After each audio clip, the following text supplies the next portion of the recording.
สั้นไหนกูดึงโอ้ใหญ่เลย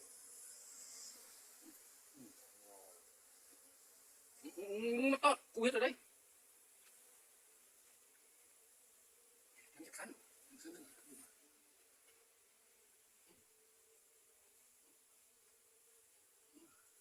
อีที่สั้นอยู่ไหนกูเอาบุคคลเอาจะเถื่อนผู้นำชิลานไปจนวัดเปรี้ยวมันกู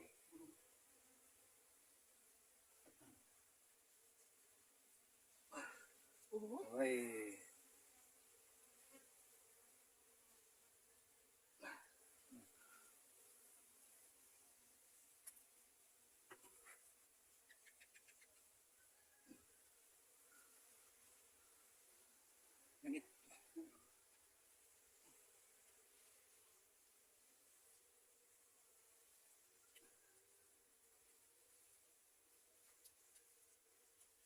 ทั้งโอ้ไผ่มันจะยังใหญ่อยู่เลยแต่แม่มันซ้ำนี่ใหญ่โอ้ไผ่ยังอยู่เลยมันไม่ได้ไปเลยเนี่ยสัตว์มันเล่าไผ่เอาไปเบิ่งเอาคนไปเลยไปเบิ่งมันนี่มันยังหิน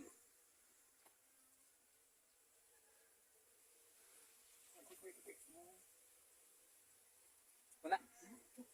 เจ้าหอนหูมันกูเลยหูออกมันกูเลย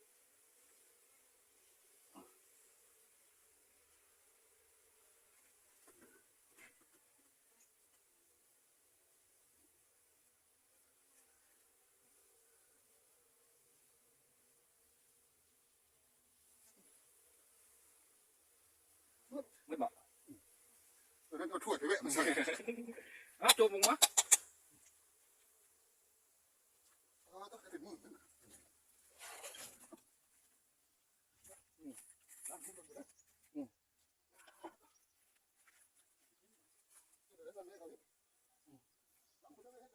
ไอ้พ่อมั้ง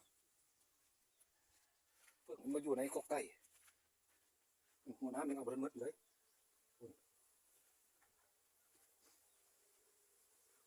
เพิ่งทำเพิ่งโกน